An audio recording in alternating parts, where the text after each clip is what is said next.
श्री हरिराय महाप्रभु की जय। श्री गुसाई जी परम दयाल की जय।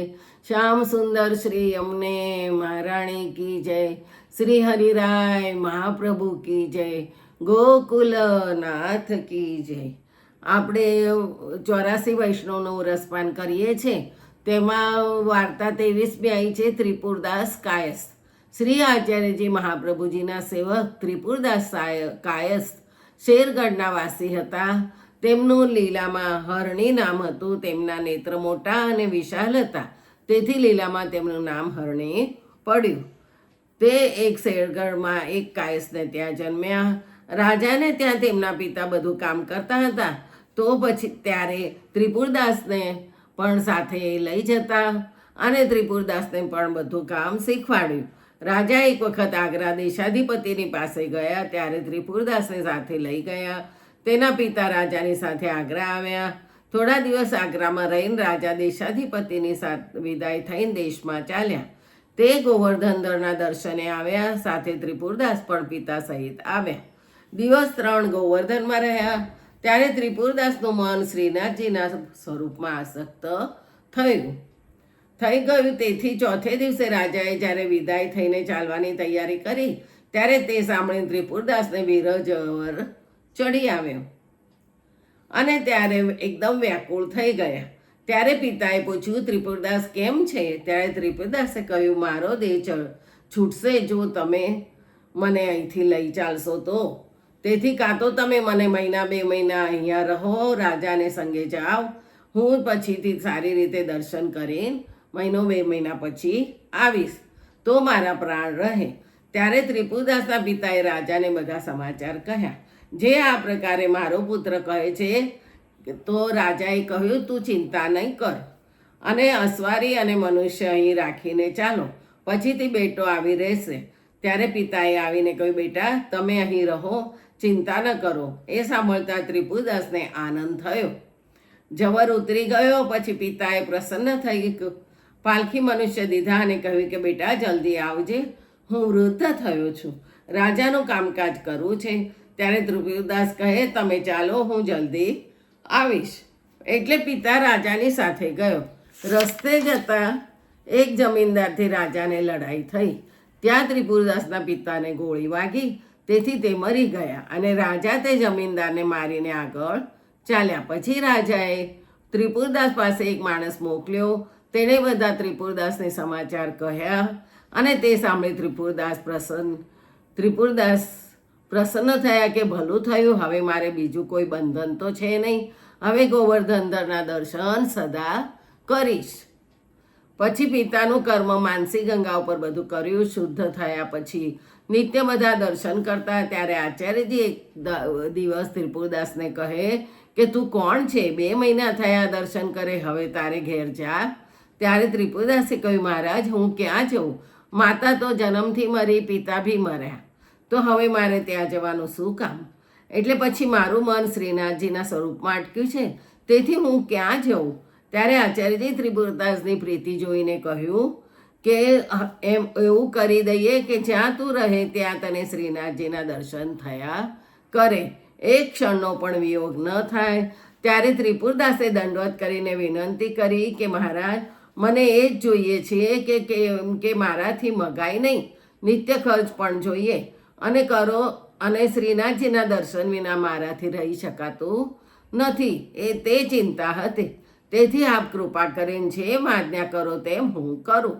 ત્યારે આચાર્યજી ત્રિપુરદાસને નવડાવીને નામ નિવેદન કરાવ્યું અને શ્રીનાથજીના ચરણામૃત મહાપ્રસાદ આપ્યા। ત્યારે નેત્રોની આગળ શ્રીનાથજીના સ્વરૂપના દર્શન થવા લાગ્યા।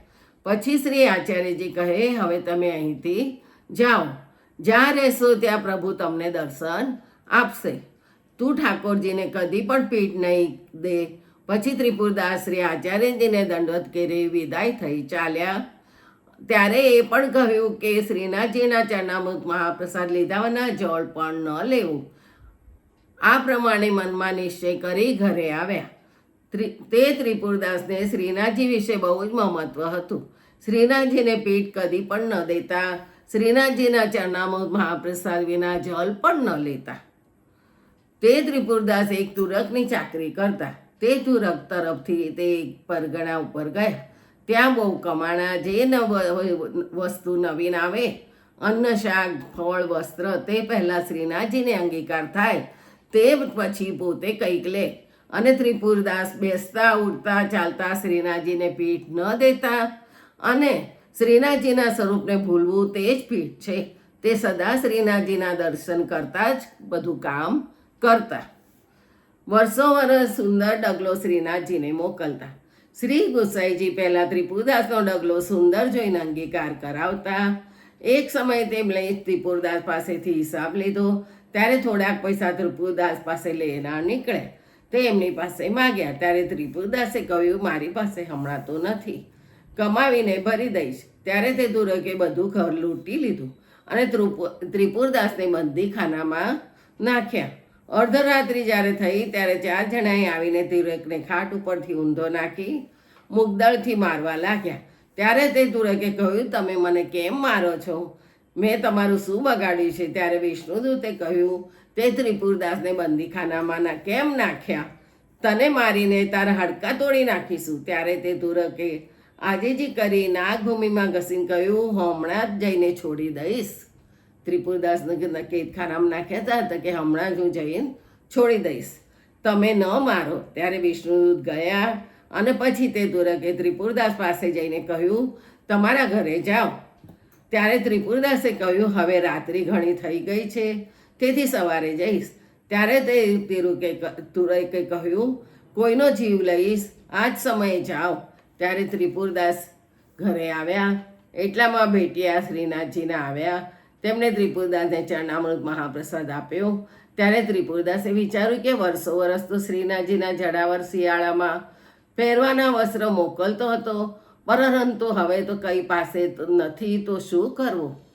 એમની પાસે હતું એ બધું લૂંટાઈ ગયું હતું. એટલે દર વર્ષે એક શિયાળોનો ડગલો શ્રીનાથજીને મોકલતા હતા. આ વર્ષે મોકલવાનો રહી ગયો હતો.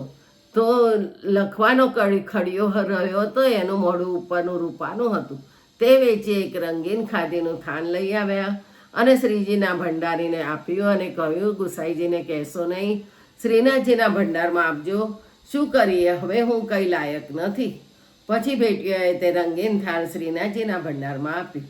પ્રબોધનીના દિવસે શ્રી ગુસાઈજીએ મંડપ કરી દેવ ઉત્થાપન કરી શ્રીનાથજીને ડગલા ઓઢાવ્યા. ત્યારે શ્રીનાથજી કહે, મને તો ઠંડી લાગે છે. ત્યારે શ્રી ગુસાઈજીએ બીજી અંગીઠી ધરી, એક આંગી કરીને રૂનું વસ્ત્ર પહેરાવીને રજાઈ ઉપરથી ઓઢાવી. તો પણ શ્રીનાથજીએ કહ્યું કે મને ઠંડી ઘણી લાગે છે.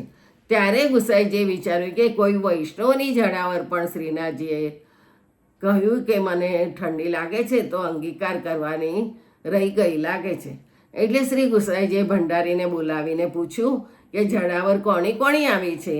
તો વૈષ્ણવના નામ સંભળાવી. પછી ભંડારીએ નામ સંભળાવ્યા. ત્યારે શ્રી ગુસાઈજી કહે, ત્રિપુરદાસની દર વર્ષે આવતી હતી, તો તે આ વખતે આવી નથી. એક ખાદીનું થાન આવી છે, તે મેલું ચૂથાયેલું પડ્યું છે. ત્યારે ગુસાઈજી કહે, તે રંગી ત્રિપુરદાસની જલ્દી લાવો. ભંડારી તે લઈ આવ્યો. ત્યારે શ્રી ગુસાઈજી દરજીને કહે, જલ્દી દોરા નાખીને દુલાઈ રજાઈ જેવું કરી દે. એટલે દરજીએ દોરા નાખીને દુલાઈ કરી દીધી અને ગુસાઈજીએ તે દુલાઈ શ્રીનાથજીને ઓઢાડી. ત્યારે શ્રીનાથજીએ કહ્યું, હવે મારી ઠંડી ગઈ, ગરમી થઈ. પછી શિયાળામાં 10-5 વાર તે દુલાઈ શ્રીજીએ અંગીકાર કરી અને ભક્તવશ્યતા દેખાડી. તે વાત જ્યારે ત્રિપુરદાસે જાણી ત્યારે ગદગદ થઈ આ પદ ગાયું. નવરંગ લલન બિહારી મેરો કહે, જાડો મોહી અધિક સતાય, પહેરી કમાઈ ઓઢી લઈ ફરગોલ, તોહુ સિત સતાવત થાય. અચરજ ભય સુની વલ્લભ નંદન, કનક અંગીઠી ધરી મંગાય, પુનીજી સોચી મંગાઈ ઉડાઈ, ભજી ગઈ સિત હંસે જદુરાઈ. ऐसे परम कृपाल दयानिधि, विसरत नहीं सुधी करत सहाय, त्रिपुरारी गिरिधारी की बातें, कहाँ जाते को દેહુ બતાય. એમાં એ જણાવ્યું કે મારો ભક્ત તેની પ્રીતિની વસ્તુ હોય તે આ પ્રકારે હું અંગીકાર કરું છું, વસ્તુનો વિચાર કરતો નથી. જ્યારે શ્રીનાથજીને ત્રિપુરદાસની રજાઈ મળી ત્યારે ઠંડી ગઈ. બીજું આવતીકાલે જોઈશું. જય જય શ્રી ગોખલેશ.